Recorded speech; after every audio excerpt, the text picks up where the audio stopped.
The following session is a psychic reading conducted by Mrs. Irva Peterson with the sensitive Ross Peterson at Laughing Gull Point, Garden, Michigan. Please clear the mind and inform us when the mind is clear.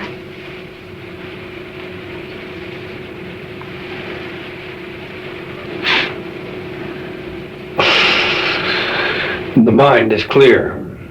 Dear Lord, please protect this entity from all negative influences, regardless of source, and give us the answers we seek of this inquiring mind through the manifestation of truth, intelligence, and love. Amen. Would you please allow your mind to go to whom, to where, to what, and to when it is directed?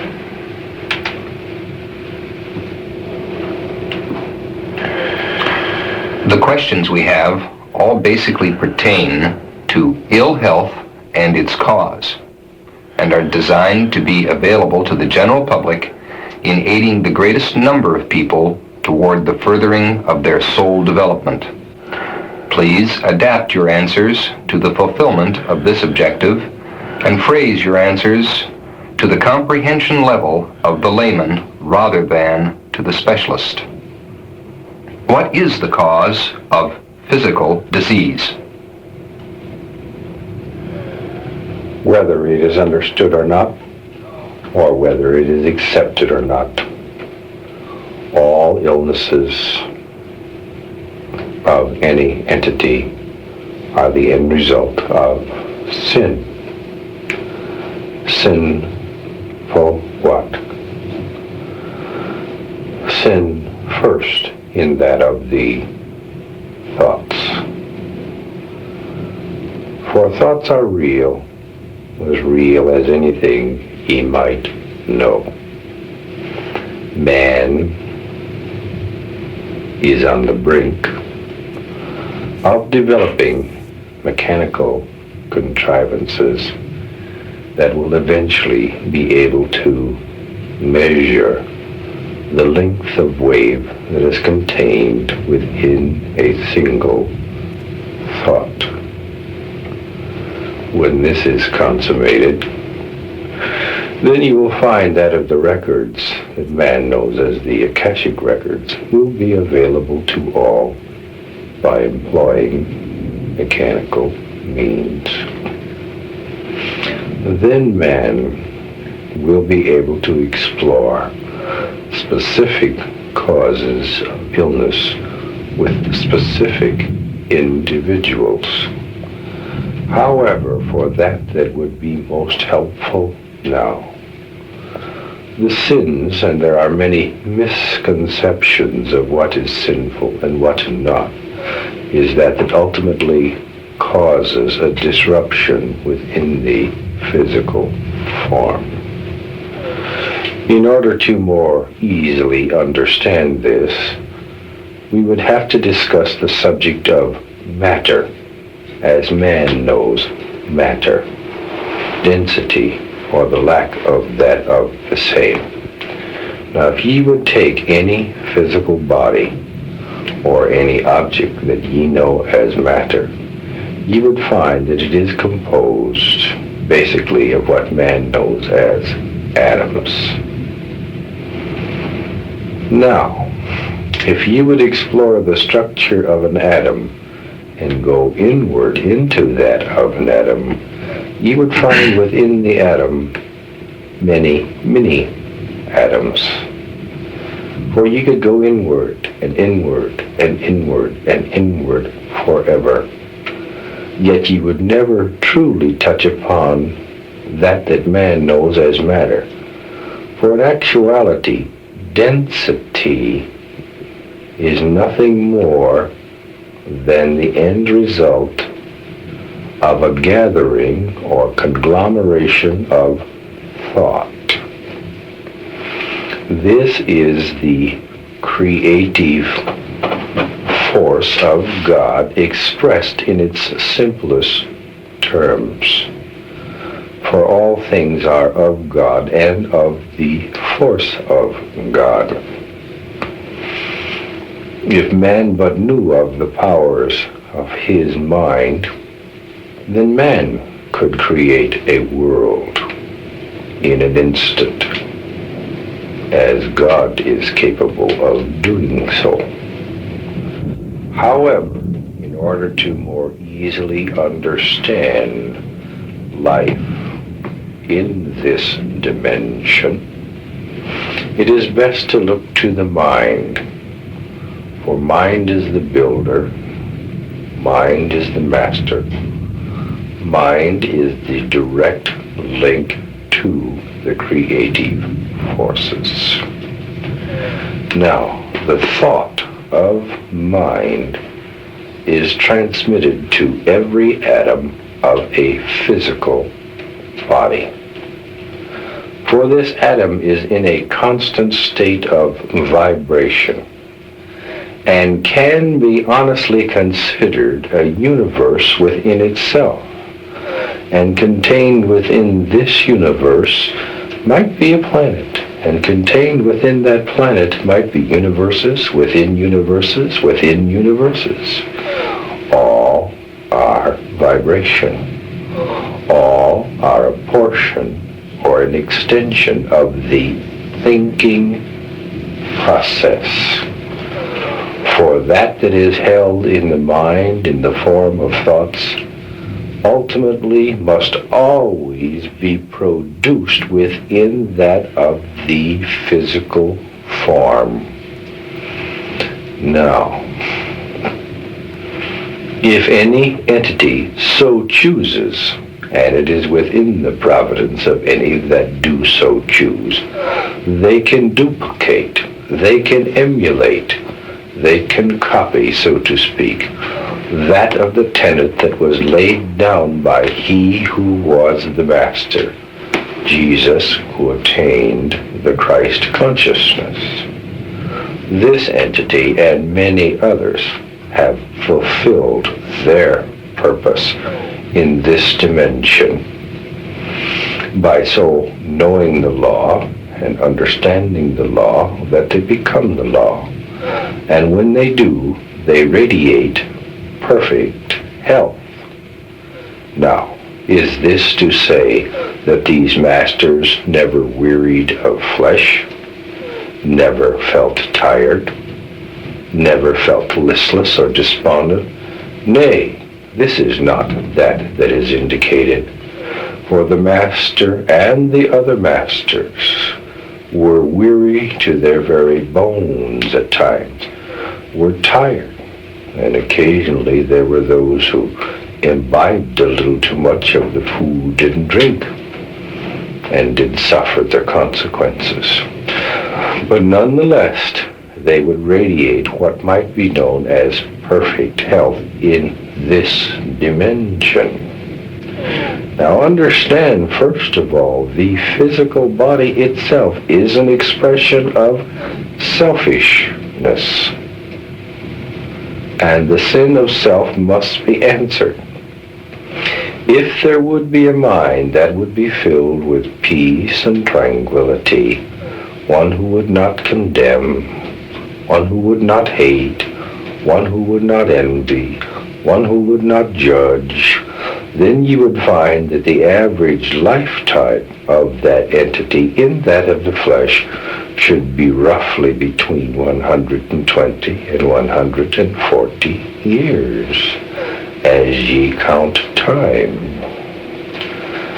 Any entity who lives not to this physical age has simply committed the greater number of sin. There are exceptions to every rule, and this depends upon the purpose of the entering in of the soul itself.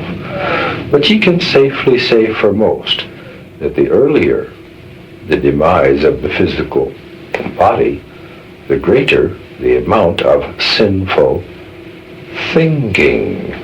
You see, hold the mind tightly upon that of thy ideal, thy aspiration, which should be first and foremost, which is the attainment of the Godhead itself. Learn the one law, the only law, the law of love And any physical illness within any physical body may be cured. There are no incurable diseases, no incurable illnesses, only incurable attitudes of mind. Modify the attitude, and then you begin the healing process. For what is it that heals? Is it a lotion? Is it a potion? Is it a massage? Is it certain forms of surgery? All of these things might be helpful, but it is the natural state of the physical body to be healthy. When it is not, then the body is racked with disease. Take ye the word itself, for dis means without, and ease is certainly self-explanatory. When a mind is without ease, the body becomes diseased. See?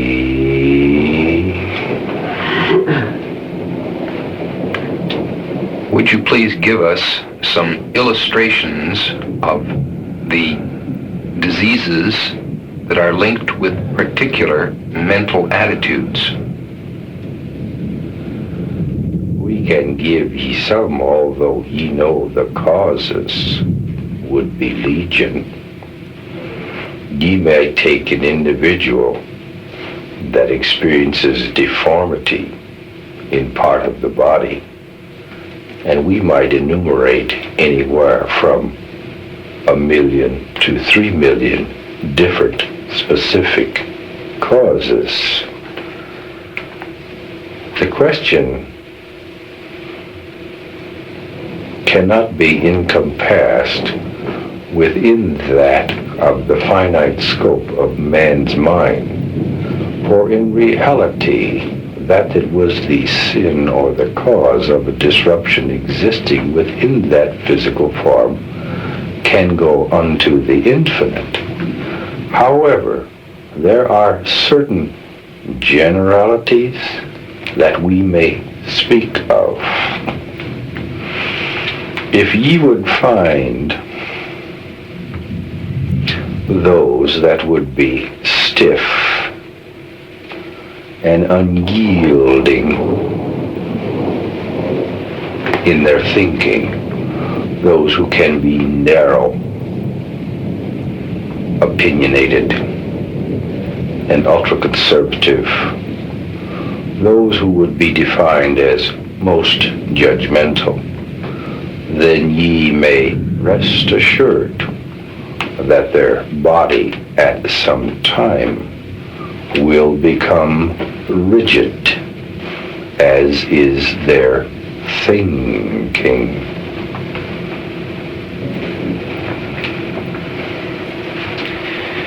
If it sounds too simple to thee, ye could say this and know it to be true. If any entity would let too many things or actions of others gall them, then you would find there would be a disruption within the gall bladder. If ye find that individual that cannot express their feelings, they could be compared to a boiler with no safety valve. And as the spirit or force of emotion continues to fill the boiler, eventually there must be an explosion. This is usually manifested in the physical as what is known as a stroke or cerebral hemorrhage. For others, it might erupt in that of a heart attack or failure in this respect. But understand ye that each physical body has certain portions of it that are very strong and certain portions of it that are very weak. There is genetic differences within all bodies. Ye might get a classic example of the same cause, but it would affect a different organ in different entities, you see. You would find those that would take the very breath from others, those who would be in a position of authority, those who would subjugate, dominate, force, subdue, enforce others to follow their commands, are those that must meet themselves by a failure someplace within the respiratory system. For if ye force the breath from another, then the breath will be forced from thee. Does it sound too simple to say there are certain things that ye cannot stomach? For if ye do, then there will be some problems in the stomach. If the entity would have vanity as a portion of its record, and we refuse to eliminate this from its record, then chances are the disruption would take place within the lower elimination system, or in some cases would affect the circulation of the body, and most certainly the consistency of that of the blood. If ye find an entity at war with itself, then ye give an example of that was given in the good book. For ye hear many speak of that of the battle of Armageddon, that will be as a war in the skies, and they look heavenly for it. Yet the battle of Armageddon as given in the book is only a symbol of where the real battle takes place, within that of the mind of any entity. Those who deeply desire to be very, very good, and yet on the other hand deeply desire to be very, very bad. Those that would commit the most generous, loving act of physical congress, and those that would satisfy themselves with naught but lust. Those who would give of their treasures to man. Those who would be greedy at the same time and gather their own hoard. This is the battle of Armageddon. This is the battle that takes place within all, in their desire or seeking to be of God with knowledge. When this battle does take place, then there is excessive deterioration that takes place within the central nervous system. Two examples, one better than the other, might be known as man now knows it as multiple sclerosis would be one. Muscular dystrophy would be that of another. If ye would find that the entity would let the canker of worry grow and grow and grow in its mind, demonstrating its complete separation with knowledge from the God-forth, or that of a lack of faith, for they that have faith do not have worries, only concern, then you would find the entity that is building a breeding ground for the rampant growth of cells, or that of certain forms of malignancy.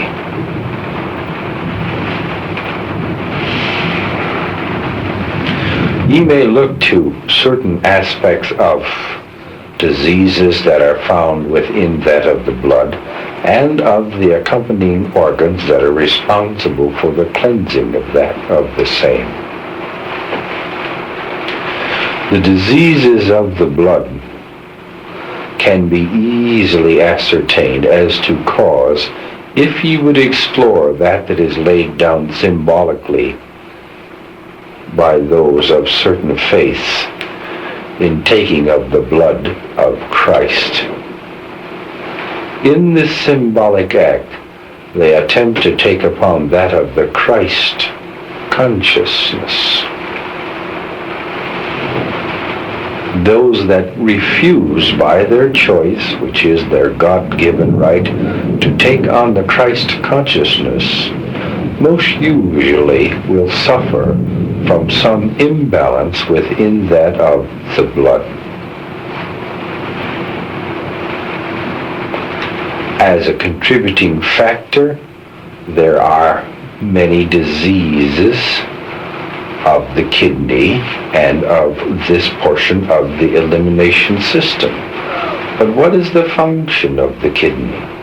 To remove toxins from that of the blood in order to purify it. Those who are impure in thought, those who would hate or be envious, must suffer some disruption within that of the kidneys, for they, by their own choice, are refusing to eliminate this from their thinking.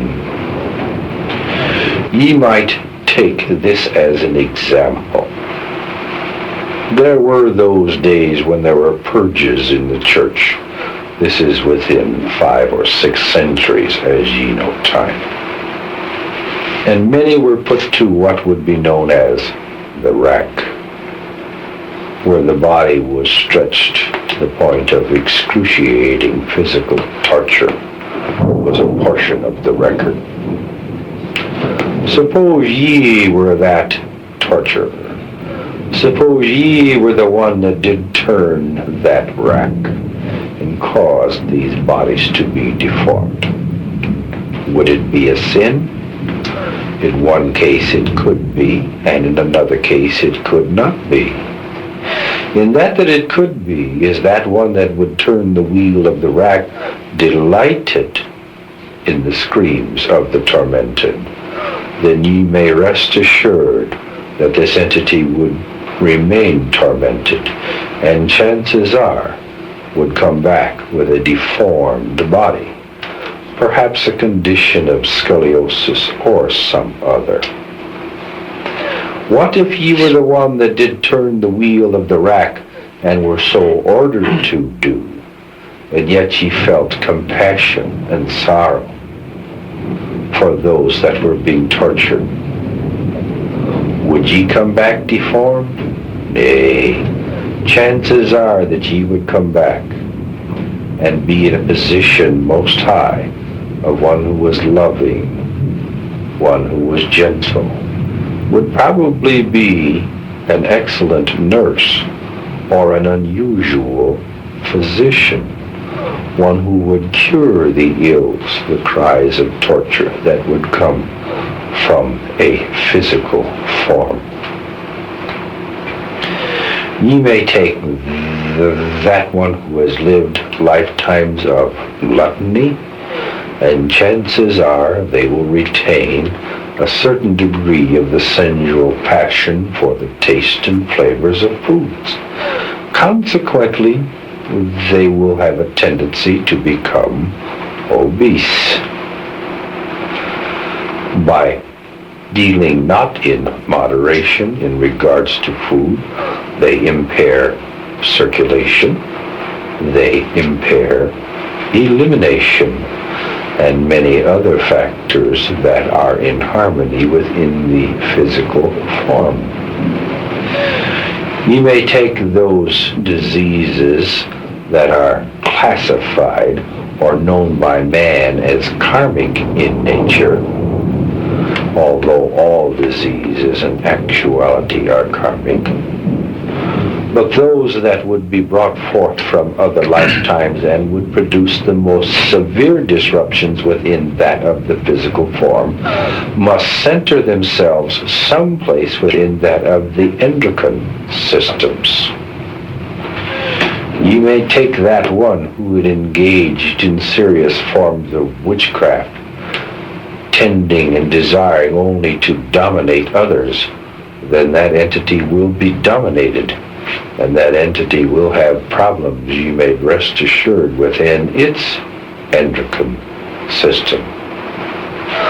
Those who would feel shame, guilt, or debasement over the physical form, or the most natural act of physical congress, most assuredly must have some problems in the reproductive organs of the physical body.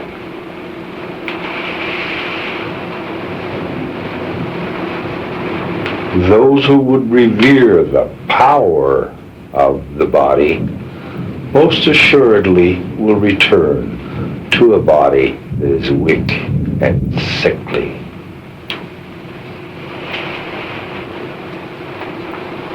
Ye may look to the illnesses of that of the mind, for mental illnesses are a classic example of an expression of selfishness.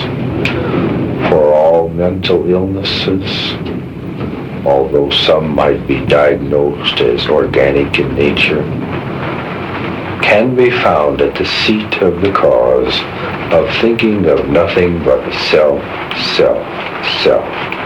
Me, me, me. First, first, first in all things. Now as self thinks of nothing but self, it turns inwardly and begins to destroy itself, to the point where the mind becomes confused, disoriented, the chemical composition of the blood and the organic structure of the brain itself does change temporarily. The key to the curing of all illnesses is laying aside self.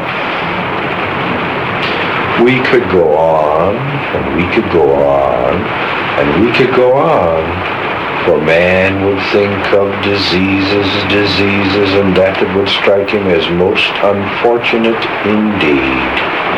Yet you must understand that there never has been a physical illness that is a portion of the record of any entity except that has been justly, perfectly, justly earned by that entity. See. Why does man suffer physical disease? Man chooses to suffer physical disease because man knowingly or unknowingly separates himself from the love of God. Know ye that thy God is pure love. Thy God is a giving God. Thy God is a joyful God. Thy God is a warm and friendly God. Ye would speak and listen to those that would speak of the wrath of God and the fear of God, and for these give them thy pity, for thy God knows no wrath.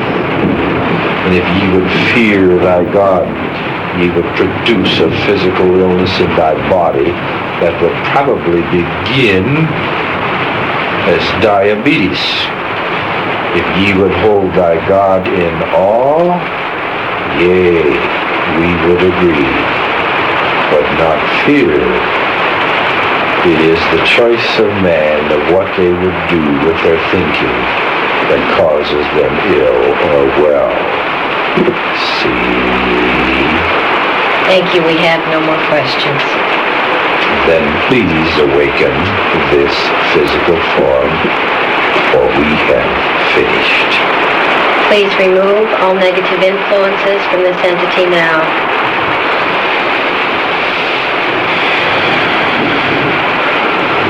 Done. Allow the body to become completely relaxed. It is.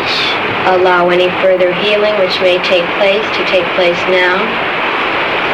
That it could be accepted has been accepted. Please awaken now, feeling completely refreshed and relaxed.